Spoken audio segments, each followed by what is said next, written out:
Hello everyone, environment के video series में आपका स्वागत है। What is the definition of environment? Environment का डेफिनेशन क्या होता है? Environment is the natural component in which biotic and abiotic factors interact among themselves and with each other. एक नेचुरल कंपोनेंट है जिसमें बायोटिक और एबायोटिक फैक्टर्स जो होते हैं वो आपस में इंटरैक्ट करते हैं और साथ ही साथ इन्वायरमेंट के साथ भी इंटरैक्ट करते हैं। What does the environment include in the biological sense? In the biological sense, the environment includes physical factors, nutrients, water, air, and biological factors, biomolecules, organisms, along with their chemical interactions. So, environment में biological sense में क्या होता है? Biological sense में ये environment के पास दो factors होते हैं। फिजिकल फैक्टर्स जो कि न्यूट्रिएंट्स, वाटर और एयर हो जाएगा, और बायोलॉजिकल फैक्टर्स जिसमें बायोमॉलिक्यूल्स और ऑर्गेनिजम्स हो जाएंगे, और साथ ही साथ इनके बीच में कुछ केमिकल लोचा होगा, that is chemical reactions. What is the biosphere? Biosphere is the biological component of the earth. Earth का जो बायोलॉजिकल कंपोनेंट है उसको हम लोग बोलते हैं बायोस्फीयर, जिसके अंदर क्या आता है? Lithosphere, hydrosphere, atmosphere. लिथोस्फीयर मतलब लैंड, हाइड्रोस्फीयर मतलब पानी, एटमॉस्फेयर का मतलब हवा या वायु। It encompasses all living organisms on earth and the dead organic matter produced by them. So biosphere में लिविंग और डेड सब कुछ आ जाते हैं, मतलब जो कुछ भी लिविंग है और जो कुछ भी डेड हो चुके हैं वो सब के सब इसमें इंक्लूड हो जाएंगे। Where is the biosphere absent? Biosphere कहाँ एब्सेंट होता है? The biosphere is absent at extremes such as north and south poles. देखो, नॉर्थ पोल और साउथ पोल्स पे बायोस्फीयर एब्सेंट होता है। द हाईएस्ट माउंटेन्स, एकदम जो माउंटेन की चोटी वहाँ पे, डीपेस्ट ओशंस, ओशन के एकदम भीतरी डीपेस्ट एरिया में, गहराई में, where hostile conditions do not support life. तो वैसे वैसे जगह पे जहाँ पे भी आपका लाइफ सपोर्ट नहीं करेगा वहाँ पे बायोस्फीयर एब्सेंट हो जाएगा। What is a habitat? एक हैबिटेट क्या होता है? हैबिटेट एक फिजिकल एनवायरनमेंट होता है जिसमें ऑर्गेनिजम्स रहते हैं। Habitat is the physical environment in which the organisms live. It can be seen as the address of an organism. तो किसी भी ऑर्गेनिज्म का आप एड्रेस बोल सकते हो। सो let's recap. What is the definition of environment? Environment is the natural component in which the biotic and abiotic factors interact among themselves and with each other. What does the environment include in the biological sense? In the biological sense, the environment includes physical factors, nutrients, water, air, and biological factors, biomolecules, organisms, along with their chemical interactions. What is the biosphere? The biosphere is the biological component of the earth and includes the lithosphere, hydrosphere, and atmosphere. It encompasses all living organisms on earth and dead organic matter produced by them. Where is the biosphere absent? The biosphere is absent at extremes such as north and south poles, the highest mountains, and the deepest oceans, where hostile conditions do not support life. What is a habitat? A habitat is the physical environment in which organisms live. It can be seen as the address of an organism. Can multiple organisms share the same habitat? Yes, a single habitat can support multiple organisms that have similar requirements. Give an example of an habitat that can support multiple organisms. Aquatic habitat है, इसमें बहुत तरह के organisms रहते हैं, मछली भी रहती है, फ्रॉग्स भी रहते हैं, क्रैब्स भी रहते हैं, फाइटोप्लैंक्टन भी रहते हैं।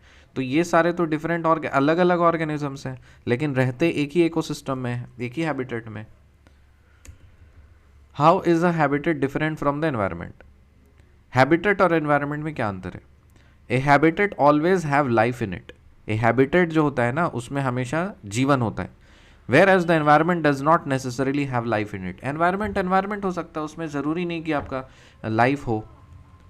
How are ecosystems different from environment? Ecosystem और एनवायरनमेंट में क्या डिफरेंस है? An ecosystem is a functional unit of nature. Ecosystem जो है ना, वो नेचर का फंक्शनल यूनिट है, where living organisms interact with each other, जहाँ पे जो लिविंग ऑर्गेनिजम्स होते हैं वो एक दूसरे से इंटरैक्ट करते हैं, and the surrounding physical environment, while the environment refers to the broader natural component in which the biotic and abiotic factors interact. Okay, तो इकोसिस्टम में मतलब समझ लीजिए एक फंक्शनल यूनिट ऑफ नेचर है जहाँ पे जो लिविंग ऑर्गेनिजम्स होते हैं वो आपस में इंटरेक्ट करते हैं और साथ ही साथ उसके जो फिजिकल एनवायरनमेंट है उसके साथ में इंटरेक्ट करते हैं।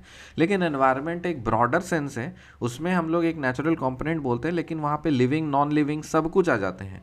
सो इन विच जिस कंपोनेंट में बायोटिक एबायोटिक सब कुछ इंक्लूड हो जाएगा उसको हम लोग एनवायरनमेंट बोलेंगे। तो we can say that environment एक बड़ा सेट है, उसका सबसेट एक इकोसिस्टम है जहाँ पे लिविंग ऑर्गेनिजम्स का इंटरेक्शन डील किया जाता है। What links the biotic and abiotic components in an ecosystem? Biotic और एबायोटिक कंपोनेंट्स को इकोसिस्टम में क्या चीज़ लिंक करता है? Biotic and abiotic components are linked together through nutrient cycles and energy flows in the ecosystem. जो nutrient cycle या energy flow है ना इकोसिस्टम में, उसके थ्रू बायोटिक और एबायोटिक कंपोनेंट्स आपस में लिंक्ड होते हैं। So biotic and abiotic components link कैसे होते हैं? They are link together through nutrient cycles और एनर्जी फ्लोज। न्यूट्रिएंट साइकिल और एनर्जी फ्लो से ये दोनों बायोटिक और एबायोटिक कंपोनेंट्स लिंक्ड होते हैं। So let's recap once again. Can multiple organism share the same habitat? क्या मल्टीपल ऑर्गेनिज्म सेम हैबिटेट को शेयर कर सकते हैं? Yes, a single habitat can support multiple organisms that have similar requirements. Give an example of a habitat that can support multiple organisms. Aquatic habitat that, such as river, can support various organisms like fish, frogs, crabs, and phytoplankton. How is a habitat different from the environment? A habitat always has life in it, whereas the environment does not necessarily have life in it. How are ecosystems different from environments? An ecosystem is a functional unit of nature, where the living organisms interact with each other and the surrounding physical environment, while the environment refers to the broader natural component in which the biotic and abiotic factors interact. What links the biotic and abiotic components in an ecosystem? Biotic and abiotic components are linked together through nutrient cycles and energy flows in an ecosystem. How are species in an ecosystem interconnected? Everything that lives in an ecosystem is dependent on each other, and elements that are part of the ecological community they interact and rely on each other for survival. क्या बोल रहे हैं? How are species in an ecosystem interconnected? जो ecosystem में जो species होते हैं ना वो किस तरह से interconnected होते हैं? Everything that lives in an ecosystem, जो कुछ भी एक ecosystem में रह रहा है वो एक दूसरे पे ज़रूर डिपेंडेंट होते हैं और उसका जो एलिमेंट्स है ना वो इकोलॉजिकल कम्युनिटी का एक पार्ट होता है। So they interact and rely in each other for survival. So एक दूसरे पे डिपेंडेंट होते हैं और अपने सर्वाइवल उन पे ही डिपेंड करता है। ऐसा नहीं हो सकता कि कोई भी एक जो है ना वो एक अलग से ही जी रहा है और उसको किसी की ज़रूरत ही नहीं पड़ेगी, ठीक है, तो वो बिल्कुल भी नहीं होता। मतलब कुछ भी आप उठा लो इकोलॉजिकल सिस्टम में, जैसे फॉर एग्जांपल मान लेते हैं एक मतलब कुत्ता है, ठीक है, तो कुत्ता है तो ऑब्वियसली सपोज कुछ छोटे मोटे ऑर्गेनिजम्स हैं, छोटे छोटे जो जानवर हैं, चूहा वगैरह एंड ऑल, तो उसको खा लेगा वो, ठीक है ना, तो वो उस पर डिपेंड हो गया। अब चूहा वगैरह जो है उसको तो ऑक्सीजन चाहिए पेड़ पौधों से, तो वो भी खाएगा, और चूहा वगैरह जो है वो सब जो छोटे छोटे कीड़े हैं उसको भी खाएगा वो। तो एक दूसरे पे क्या है ना डिपेंडेंट है। कार्बन डाइऑक्साइड ये आपका प्लांट्स लेगा और प्लांट से हमें ऑक्सीजन मिलेगा वो हम लोग लेंगे, सन से जो एनर्जी मिलेगी वो सारे लिविंग ऑर्गेनिजम्स लेंगे।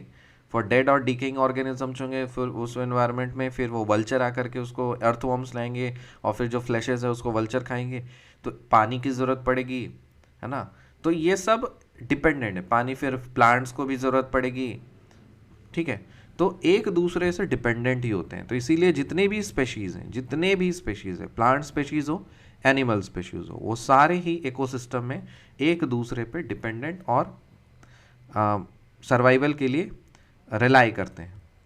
What happens if one part of an ecosystem is damaged or disappear? अगर किसी इकोसिस्टम में कोई एक पार्ट अगर डैमेज या गायब हो जाता है तो उसका इफेक्ट क्या पड़ता है? If one part of an ecosystem is damaged or disappear, it has an impact on everything else within the ecosystem.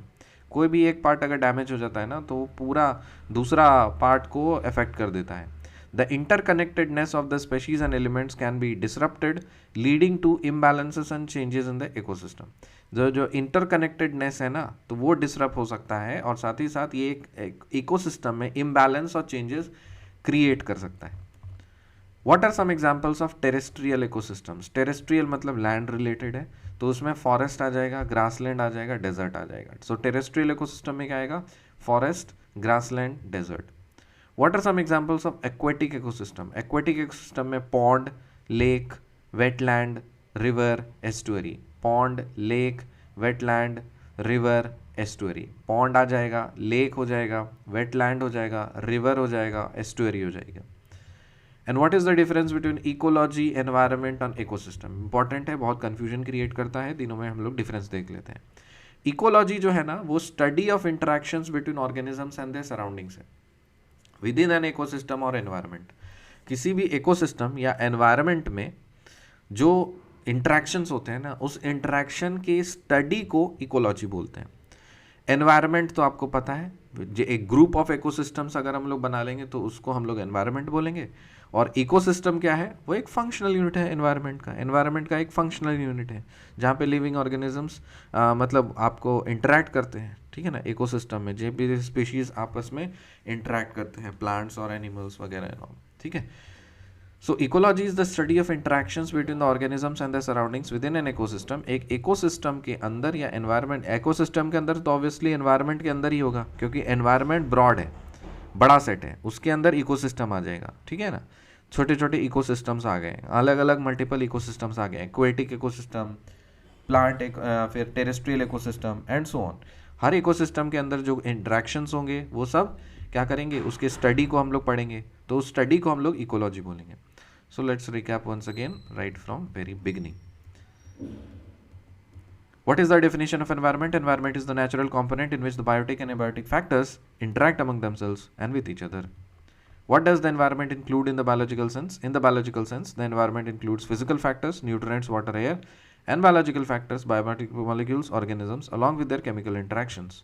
What is the biosphere? The biosphere is the biological component of the earth, which includes the lithosphere, hydrosphere, atmosphere. It encompasses all living organisms on earth and dead organic matter produced by them. Where is the biosphere absent? The biosphere is absent at extremes such as the north and south poles, the highest mountains, and the deepest oceans, where hostile conditions do not support life. Where is a habitat? A habitat is the physical environment in which the organisms live. It can be seen as the address of an organism. Can multiple organisms share the same habitat? Yes, a single habitat can support multiple organisms that have similar requirements. Give an example of a habitat that can support multiple organisms. An aquatic habitat, such as a river, can support various organisms like fish, frogs, crabs, and phytoplankton. How is the habitat different from the environment? A habitat always have life in it, whereas the environment does not necessarily have life in it. How are ecosystems different from environments? An ecosystem is a functional unit of nature where living organisms interact with each other and surrounding physical environment, while the environment refers to the broader natural component in which the biotic and abiotic factors interact. What links the biotic and abiotic components in an ecosystem? Biotic and abiotic components are linked together through nutrient cycles and energy flows in an ecosystem. How are the species in an ecosystem interconnected? Everything that lives in an ecosystem is dependent on each other and elements that are part of the ecological community. They interact and rely on each other. What happens if one part of an ecosystem is damaged or disappear? If one part of an ecosystem is damaged or disappear, it has an impact on everything else within the ecosystem. The interconnectedness of the species and the elements can be disrupted, leading to imbalances and changes in the ecosystem. What are some examples of terrestrial ecosystems? Forest, grassland, desert. What are some examples of aquatic ecosystems? Pond, lake, wetland, river, and estuary. What is the difference between ecology, environment, and ecosystem? Ecology is the study of interactions between organisms and their surroundings within an ecosystem or environment. An ecosystem is a functional unit of an environment, while the environment is a functional group of ecosystems. मिलते हैं आप लोग अगली video में, तब तक के लिए बाय.